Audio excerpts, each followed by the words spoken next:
नमस्ते। सभी कैसे हो? सभी अच्छी तरह से पढ़ा? हाँ, ठीक है। हमें पिछली कक्षा में क्या क्या पढ़ाए? याद करके बोलो। हमें पिछली कक्षा में पढ़े पढ़ के हाँ याद करें और आज की कक्षा पढ़े। ठीक है? अच्छा, നമ്മൾ കഴിഞ്ഞ ദിവസം പഠിച്ച കാര്യങ്ങളൊക്കെ ഓർമ്മയുണ്ടോ? എന്തൊക്കെയാണ് പഠിച്ചത്? ആ ചാപ്റ്ററിൽ അല്ലെങ്കിൽ കഴിഞ്ഞ പോർഷൻസിൽ ഉണ്ടായിരുന്ന കാര്യങ്ങൾ എന്തൊക്കെയാണ്? അതൊക്കെ എല്ലാവരും നന്നായിട്ട് പഠിച്ചിട്ടുണ്ടോ? പെൻഡിങ് ആരും ഇടരുതെന്ന് ടീച്ചർ എപ്പോഴും പറയുന്ന കാര്യമാണ്. ഇനി നമുക്ക് എക്സാംസ് ഒക്കെ വരുന്നുണ്ട്. അതിലേക്ക് അന്നുള്ള പോർഷൻസ് അന്നന്ന് മാക്സിമം കവർ ചെയ്ത് പോയില്ല എന്നുണ്ടെങ്കിൽ എല്ലാം കൂടെ നമുക്ക് ഓവർ ബേർഡൻ ആകും. പരീക്ഷയുടെ തലേ ദിവസമൊക്കെ ഇരുന്ന് പഠിക്കേണ്ട ഗതികേടൊക്കെ വരും. അങ്ങനെയൊക്കെ വന്നു കഴിഞ്ഞാൽ നേരത്തെ പഠിച്ചതും ഇല്ല. ഇപ്പോൾ നമ്മൾ പഠിക്കാൻ ഉദ്ദേശിക്കുന്ന 2-3 ചാപ്റ്റേഴ്സ് കാണും, 2-3 പോർഷൻസ് കാണും. അതെല്ലാം കൂടെ തലേ ദിവസമൊക്കെ പഠിക്കാൻ വെച്ചിരുന്നു കഴിഞ്ഞാൽ നമ്മൾ നേരത്തെ പഠിച്ചതും ഇല്ലാതെയാകും, ഇപ്പോൾ പഠിക്കുന്നതും ഇല്ലാതെയാകും. അതുകൊണ്ട് ദയവ് ചെയ്ത് എല്ലാവരും അന്നുള്ള പാഠഭാഗങ്ങൾ അന്ന് തന്നെ പഠിക്കുക. ഓക്കെ, നമുക്കിന്ന് ക്ലാസ്സിലേക്ക് പോകണ്ടേ? പഠിക്കണ്ടേ? सभी तैयार है? सभी अपनी पुस्तक ले लो, पुस्तक और एक पेंसिल ले लो। पेंसिल से बताए गए शब्द की प्रधान शब्द अंडरलाइन करो और रेखांकित करो। देन पढ़ने की समय और पुस्तक पढ़ने के समय हमें ये विषय और ये सब्जेक्ट ये पोर्शन बड़ी आसानी से समझ लेती हूँ. ഞാൻ പറഞ്ഞെന്താണെന്ന് മനസ്സിലായോ? നിങ്ങൾ ടെക്സ്റ്റ് എടുത്തുകൊണ്ട് ക്ലാസ്സിലിരിക്കുക. ടെക്സ്റ്റ് മാത്രം പോരാ, പിന്നെയോ ഒരു പെൻസിലും കയ്യിലെടുക്കുക. പെൻസിൽ വെച്ചിട്ട് പറയുന്ന പ്രധാനപ്പെട്ട വാക്കുകളൊക്കെ ഒന്ന് അണ്ടർലൈൻ ചെയ്ത് വെച്ചാൽ, രേഖാങ്കിത് കർണ മീൻസ് അണ്ടർലൈൻ ചെയ്യുക. അണ്ടർലൈൻ ചെയ്ത് വെച്ച് കഴിഞ്ഞാൽ നിങ്ങൾക്ക് എന്താണ്, നമുക്ക് ആ പാഠഭാഗം ഒന്നുകൂടെ വായിക്കാൻ പറയുന്ന സമയത്ത് നന്നായിട്ട് വായിച്ച് മനസ്സിലാക്കാനായിട്ട് സാധിക്കും. ഓക്കെ, അപ്പോൾ നമുക്ക് ഇന്നത്തെ ക്ലാസ്സിലേക്ക് പോവാം. എല്ലാവരും തയ്യാറല്ലേ? ओके छात्र, हमें पिछली कक्षा में दान की महिमा नामक पाठ का पहली भाग हमने पढ़ा है ना। यहाँ क्या कहते हैं? यहाँ भगवान बुद्ध की बचपन की और उसकी ज्ञान प्राप्ति या ज्ञान बोध प्राप्ति के प्रारंभ से ही बातें बताती हैं। बचपन में गौतम बुद्ध का नाम क्या था? सिद्धार्थ। वह किस धर्म का प्रचार प्रसार किया? उसने बुद्ध धर्म के प्रचार प्रसार के लिए कई देशों में घूमने आते हैं। देन बौद्ध प्राप्ति के बाद वह जब पाटलिपुत्र में उनका शुभागमन हुई, उस समय वहाँ के व्यक्ति अपने अपनी संपत्ति के अनुसार उनको सही उपहार दिया। उन समय पाटलिपुत्र का राजा बिंबिसार था। वह ने भी कीमती हीरे, मोती, रत्न और अनेक कीमती उपहार दे दिया। भगवान बुद्ध ने ये सभी उपहार किस तरह ले लिया? उसने सभी उपहार एक हाथ से स्वीकार किया। उसका कारण क्या है? हमें देखें वह क्यों एक हाथ से उपहार स्वीकार किया। हमने दूसरों से दी गई उपहार हम कैसे स्वीकार किया? हमारे दोनों हाथों से स्वीकार किया। है ना। यहाँ भगवान बुद्ध ने सही और कई उपहार, सारे उपहार एक हाथ से स्वीकार किया। ये है भगवान बुद्ध। उसके सामने एक बूढ़ी स्त्री, एक स्त्री ने वहाँ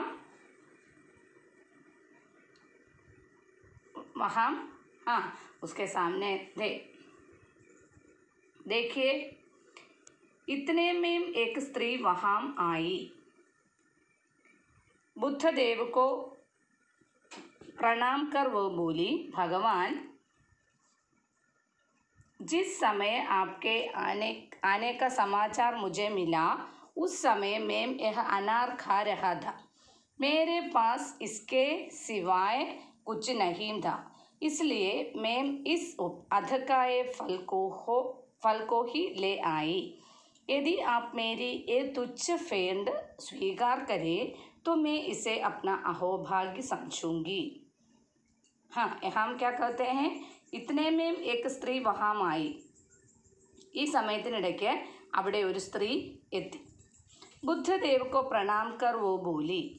और आने से बुद्धदेव को प्रणाम किया और वह बोली, അവർ പറഞ്ഞു, भगवान, जिस समय आपके आने का समाचार मुझे मिला, ഏത് സമയത്താണോ താങ്കൾ ഇവിടെ എത്തി എന്ന വിവരം എനിക്ക് കിട്ടിയത്, ഉസ് സമയ മേം യഹ അനാർ ഖാ രഹി ഥി, ആ സമയത്ത് ഞാൻ ഈ അനാർ കഴിച്ചുകൊണ്ടിരിക്കുകയായിരുന്നു. അനാർ എന്താണ്? മാതള നാരങ്ങ. അപ്പോൾ ഞാൻ ഈ മാതള നാരങ്ങ കഴിച്ചുകൊണ്ടിരുന്ന സമയത്താണ് താങ്കൾ ഈ നഗരത്തിൽ എത്തി എന്ന വിവരം ഞാൻ അറിഞ്ഞത്. മേരെ പാസ് ഇസ്കെ സിവായ, കണ്ടോ, മേരെ പാസ് എൻ്റെ കയ്യിൽ, എൻ്റെ അടുത്ത്, ഇസ്കെ സിവായ ഇതുകൂടാതെ, കെ സിവായ എന്ന് പറഞ്ഞാൽ എന്താ, കൂടാതെ, ഈ ഒരു സാധനം അല്ലാതെ, കുച്ച് ഔർ നഹീത, എൻ്റെ കയ്യിൽ മറ്റൊന്നും ഇല്ല. ഈ കഴിച്ചുകൊണ്ടിരിക്കുന്ന ഈ അനാറല്ലാതെ മറ്റൊന്നും എൻ്റെ കയ്യിലില്ല. ഇസ്ലിയെ മേം ഇസ് അധക്കായ ഫൽ കോ ഹി ലേ ആയി. അധക്കായ ഫൽ എന്ന് പറഞ്ഞാൽ എന്താ? അധക്കാന എന്ന് പറഞ്ഞാൽ എന്താ? അധക്കായേ, ഖാന കഴിക്കുക, അധക്കാന പാതി കഴിക്കുക, അല്ലേ? അതായത് ഞാൻ പകുതി കഴിച്ച ഈ ഫലം മാത്രമേ എൻ്റെ കയ്യിലുള്ളൂ. ഇതിൻ്റെ പകുതി ഞാൻ ഓൾറെഡി കഴിച്ചു കഴിഞ്ഞു. യദി ആപ് മേരി യഹ തുച്ഛ ഫേണ്ട്, കണ്ടോ, ഭേണ്ട് എന്താണ്? ഉപഹാർ, അല്ലേ, സമ്മാനം.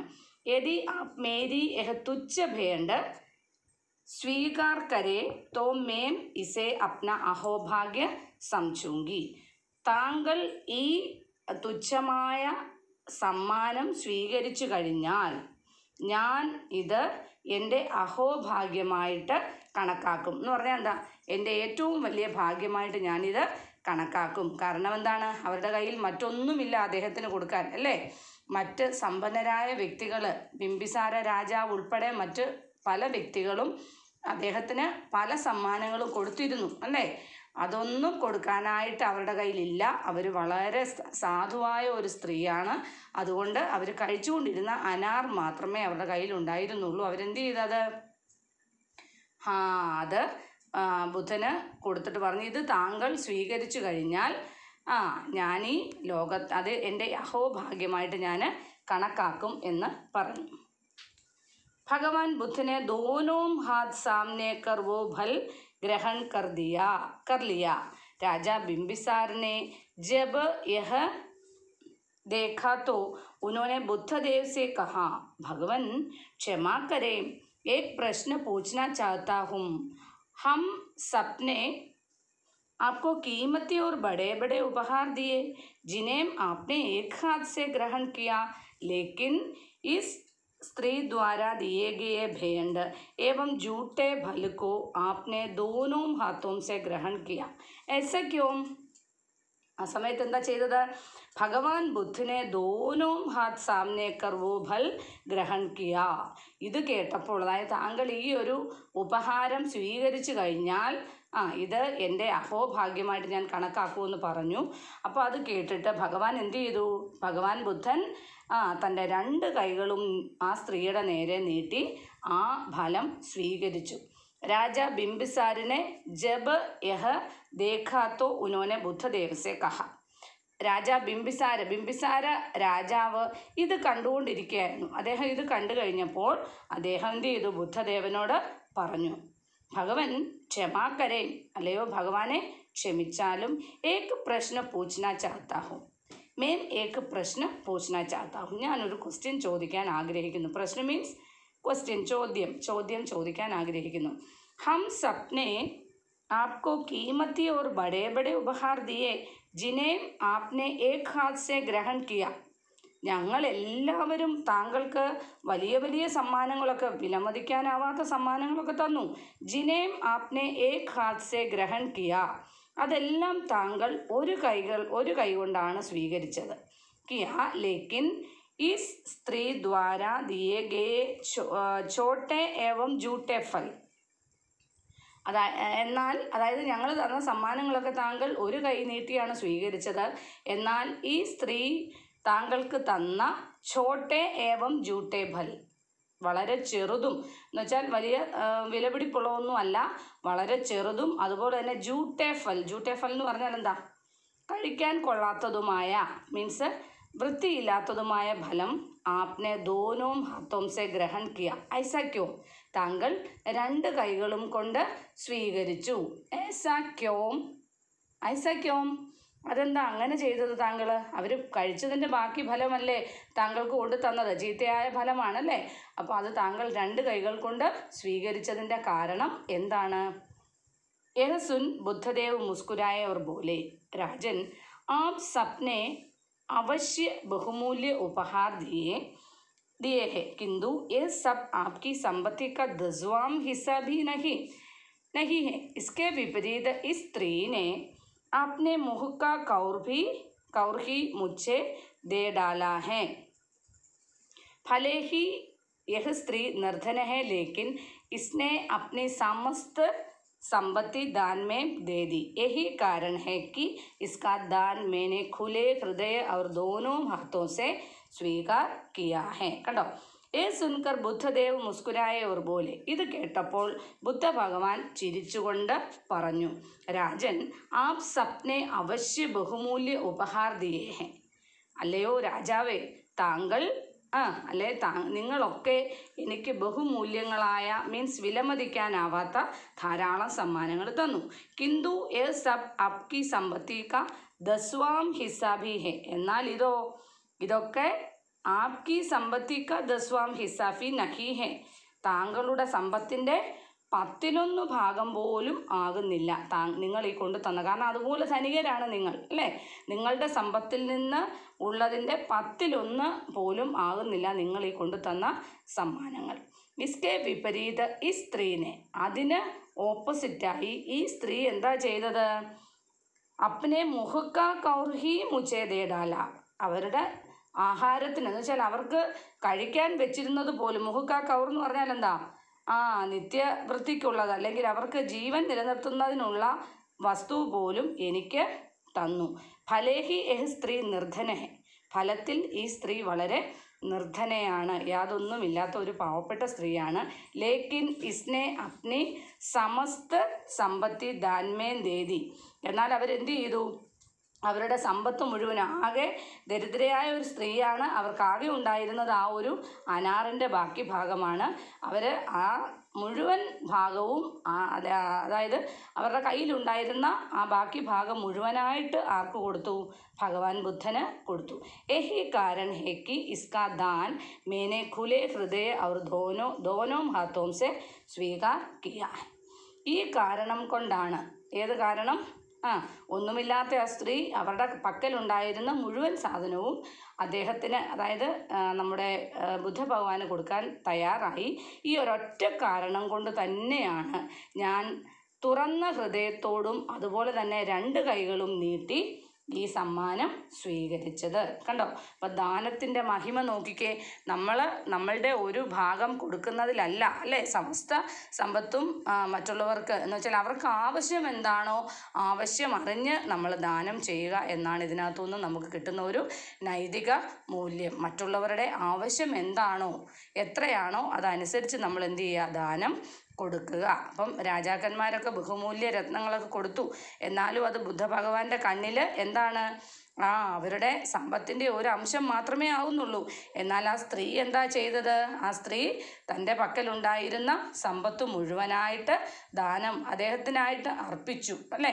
അവിടെയാണ് ദാനത്തിൻ്റെ മഹത്വം. അതാണ് അദ്ദേഹം അത് 2 കൈയും നീട്ടി സ്വീകരിക്കാൻ തയ്യാറായത്. കണ്ടോ, നല്ലൊരു ചാപ്റ്ററാണ് അല്ലേ? നമ്മളൊക്കെ ഈ ദാനത്തിൻ്റെ അല്ലെ മറ്റുള്ളവർക്ക് ഗിഫ്റ്റ് കൊടുക്കുന്നതിൻ്റെ, ദാനം കൊടുക്കുന്നതിൻ്റെ മഹത്വം അറിഞ്ഞിരിക്കണം. അതിനുവേണ്ടിയാണ് ഇതുപോലെയുള്ള ഇൻഫ്ലുവൻസ്ഡ് ആയിട്ടുള്ള കഥകളൊക്കെ നിങ്ങൾക്ക്, നൈതിക മൂല്യമുള്ള കഥകളൊക്കെ നിങ്ങൾക്ക് പഠിക്കാനായിട്ട് തന്നിരിക്കുന്നത്. അപ്പോൾ നമ്മൾ ഇന്ന് പഠിച്ച ഈ പാഠഭാഗം നന്നായിട്ട് വായിക്കുക. പുസ്തകം എല്ലാവരും വായിക്കുന്നുണ്ട് എന്ന് വിചാരിക്കുന്നു. പുസ്തകം വായിക്കാതിരിക്കരുത് ആരും. ദിവസവും ടെക്സ്റ്റ് റീഡിങ് മസ്റ്റായിട്ട് നിങ്ങൾ ചെയ്തു പോവുക. അപ്പോൾ നമ്മൾ കഴിഞ്ഞ ക്ലാസ്സിൽ എന്താണ് ആദ്യ ഭാഗത്തു നിന്നുള്ള കഴിഞ്ഞ ക്ലാസ്സിൽ ആദ്യ ഭാഗത്തു നിന്നുള്ള നോട്ട്സ് പഠിച്ചിരുന്നു അല്ലേ? അപ്പം കുറച്ച് നോട്ട്സ് ഞാൻ തന്നിരുന്നു. വേർഡ് മീനിങ് കുറച്ച് തന്നു. അതിൻ്റെ ബാക്കി ഭാഗം നോക്കിയേ. രാസ്ത, വേ, സന്തുഷ്ട, സാറ്റിസ്ഫൈഡ്, സുഖി, ഹാപ്പി, ശുഭാഗമൻ, auspicious. Auspicious arrival. Auspicious arrival എന്ന് പറഞ്ഞാൽ എന്താ? വളരെ നമ്മളെ അതിശയിപ്പിക്കുന്ന, അല്ലെ നമ്മൾ അതിന് പറയുന്നത്, വളരെ അദ്ദേഹത്തിൻ്റെ ഒരു എത്തിച്ചേരൽ, അല്ലെ ബുദ്ധഭഗവാന്റെ ഒരു വരവെന്ന് പറയുന്നത് വളരെ ഗ്രാൻഡായിട്ടുള്ള വരവാണ്. അതിനാണ് നമ്മൾ ഓസ്പീഷ്യസ് അറൈവൽ എന്ന് പറയുന്നത്. തുച്ഛ, ഫ്യൂട്ടൈൽ എന്ന് വെച്ചാൽ വളരെ കുറച്ച്. ക്ഷമ, ഫോർഗീവ്നെസ്, ക്ഷമിക്കാനുള്ള കഴിവ്. ബഹുമൂല്യ, വാല്യൂബിൾ, വളരെ വിലമതിക്കാനാവാത്തത്. അപ്പോൾ ഇത് രണ്ടും ഞാൻ തന്നിരുന്നു. അടുത്ത 3ാമത്തെ ക്വസ്റ്റ്യൻ എന്താ? അധക്കായെ ഫൽ, ദാറ്റ് ഈസ് അനാഥ്, ഭഗവാൻ ബുദ്ധക്കോ കിസ്നെ ദിയ.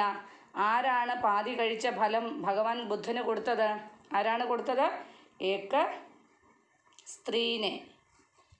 ദെൻ കിസ്നെ കഹാ, കിസ്സെ കഹ, ഹൂ സെഡ് ടു ഹൂം, ആരോട് പറഞ്ഞു. ഇത് നിങ്ങൾ തനിയെ എഴുതുക. ആരോട്? ഇസലിയെ മേം ഇസ് അധക്കായ ഫൽ കോ ഹി ലേ ആയി, അതുകൊണ്ട് ഞാൻ ഈ പാതി കഴിച്ച ഫലം കൊണ്ടുവന്നു. ആരാ പറഞ്ഞത്? സ്ത്രീനെ ബുദ്ധ ഭഗവാൻ സെ കഹ. അതുപോലെ ബാക്കിയുള്ള 3 നിങ്ങൾ തനിയെ ചെയ്യുക. ഭഗവാൻ ക്ഷമാ കരെ, ഏക് പ്രശ്ന പൂച്ഛന ചാഹത്താ ഹൂം എന്ന ആരോടാണ് പറഞ്ഞത്? यदि आप मुझे यह तुच्छ फेंड स्वीकार करें तो मैं इसे अपना अहोभाग्य समझूंगी. हु सेड टू हुम अതെഴുതുക. फले ही यह स्त्री निर्धन है लेकिन इसने अपनी समस्त संपत्ति दान में दे दी എന്ന ആരോടാണ് പറഞ്ഞത്? देन हाँ या नहीं में उत्तर लिखिए. बोध प्राप्ति के उपरांत സിദ്ധാർത്ഥ ഭഗവാൻ ബുദ്ധ കഹലായേ. ശരിയല്ലേ? ബോധപ്രാപ്തിക്ക് ശേഷം സിദ്ധാർത്ഥൻ ഏത് പേരിലാണ് അറിയപ്പെട്ടത്? ഭഗവാൻ ബുദ്ധൻ എന്ന് അറിയപ്പെട്ടു. വഹ സഹി ഹേ. ദെൻ ഭഗവാൻ ബുദ്ധ ദുഃഖി ജനോം കോ സഹായത നഹീം കർത്തേ ഥേ. ഭഗവാൻ ബുദ്ധൻ ദുഃഖിക്കുന്ന ജനങ്ങൾക്ക് സഹായം ചെയ്യില്ലായിരുന്നു. ശരിയാണോ? തീസ് ഗലത്. ഭഗവാൻ ബുദ്ധ കാ പാടലിപുത്ര മേ ശുഭാഗമൻ ഹുവ. ഭഗവാൻ ബുദ്ധൻ്റെ ശുഭാഗമനം പാടലിപുത്രത്തിലേക്കുണ്ടായി. ടീക് ഹെ. ദെൻ ഭഗവാൻ ബുദ്ധ കോ സ്ത്രീനെ ഉപഹാര സ്വരൂപ് ഫൽ ദിയ. ഭഗവാൻ ബുദ്ധന് ആ സ്ത്രീ ഗിഫ്റ്റായിട്ട് ഫലമാണ് കൊടുത്തത്. ദെൻ ഓറൽ, ഈ ക്വസ്റ്റ്യൻ ആൻസർ നിങ്ങൾ തനിയെ ഒന്ന് ചെയ്യാൻ ശ്രമിക്കുക. ഓറലായിട്ടുള്ളതുണ്ട്. കിസ് രാജാക്കെ ശാസകാൽമേയും ഭഗവാൻ ബുദ്ധ പാടലിപുത്ര. അത് 1 വേർഡാണ്. ഏത് രാജാവിൻ്റെ ഭരണകാലത്താണ് പാടലിപുത്രത്തിൽ നമ്മുടെ ഭഗവാൻ ബുദ്ധൻ വന്നത്? രാജ ബിംബിസാര. അതിവിടെ എഴുതുക. ഭഗവാൻ ബുദ്ധ ശ്രീദ്വാര ദിയേ ഉപഹാർ സെ ക്യോം പ്രഭാവിത് ഹുയി. എന്തുകൊണ്ടാണ് ഭഗവാൻ ബുദ്ധന് ആ സ്ത്രീയാൽ കൊടുക്കപ്പെട്ട ഉപഹാരം വളരെ ഇഷ്ടമുള്ളതായി തീർന്നത്? അത് അദ്ദേഹം 2 കൈയും നീട്ടി സ്വീകരിച്ചതിൻ്റെ കാരണം എന്താണ്? അത് കണ്ടെത്തി എഴുതുക. ഭഗവാൻ ബുദ്ധനെ കിസ് ധർമ്മ കാ പ്രചാർ പ്രസാർ കിയ. അതിനകത്തൊന്നും തന്നെ നിങ്ങൾക്ക് എഴുതാവുന്നതേ ഉള്ളൂ. നിങ്ങൾ ശ്രമിക്കുക. പെൻസിൽ വെച്ചിട്ട് ഇവിടേക്ക് എഴുതി വയ്ക്കുക. ഞാൻ നോട്ടിട്ട് തരുമ്പോൾ, അല്ല ഇത് ഞാൻ നോട്ട്സ് അയച്ചു തരും. അപ്പോൾ ആ നോട്ട് ക്ലിയർ ആണോ എന്ന് നോക്കിയിട്ട് നിങ്ങളുടെ നോട്ട് ബുക്കിലേക്ക് എടുത്ത് പകർത്തിയാൽ മതി. ഭഗവാൻ ബുദ്ധ के अनुसार प्रसन्नता का മൂലമന്ത്ര क्या है? എന്തായിരുന്നു പ്രസന്നതാ മൂലമന്ത്ര? ഞാൻ മുമ്പേ പറഞ്ഞിരുന്നല്ലോ. ഹമേ दूसरों की भलाई के लिए സബ് കുച്ച്, അത് പറഞ്ഞില്ലേ, നമ്മളവിടെ പറഞ്ഞായിരുന്നു. അതൊന്ന് അണ്ടർലൈൻ ചെയ്യണം, വളരെ പ്രധാനപ്പെട്ടതാണെന്ന് ഞാൻ പറഞ്ഞായിരുന്നു. എന്താണ്? दूसरों की प्रसन्नता के लिए उन्हें सुखी बनाने के लिए जीता है तो उसे സ്വയം को भी പ്രസന്നത മിൽത്തി ഹേ, അത് പറഞ്ഞിരുന്നു അല്ലേ. ഭഗവാൻ ബുദ്ധനെ സ്ത്രീ ദ്വാര ദിയേ ഗയ ഉപഹാർ കോ സർവോപരി ക്യോം മാന, എന്തുകൊണ്ടാണ് ഈ സ്ത്രീയാൽ കൊടുക്കപ്പെട്ട ഉപഹാരം അദ്ദേഹം ഏറ്റവും ശ്രേഷ്ഠമാണെന്ന് കരുതിയത്? പിന്നെ ഗ്രാമർ പോർഷനുണ്ട്, അത് അടുത്ത ക്ലാസ്സിൽ ഞാൻ എക്സ്പ്ലെയിൻ ചെയ്ത് തരുന്നുണ്ടാവും. അപ്പോൾ ഇതുവരെയുള്ള ഇന്നത്തെ ക്ലാസ്സിൽ പഠിപ്പിച്ച പാഠഭാഗം നന്നായിട്ട് വായിക്കുക. അതിലുപരി നിങ്ങൾ ഈ നോട്ട്സും തനിയെ ഒന്ന് ടെക്സ്റ്റിനകത്ത് എഴുതി വയ്ക്കുക. ഓക്കെ, അപ്പം നമുക്ക് ഇന്നത്തെ ക്ലാസ് ഇവിടെ അവസാനിക്കാം. സബ്കോ ധന്യവാദം.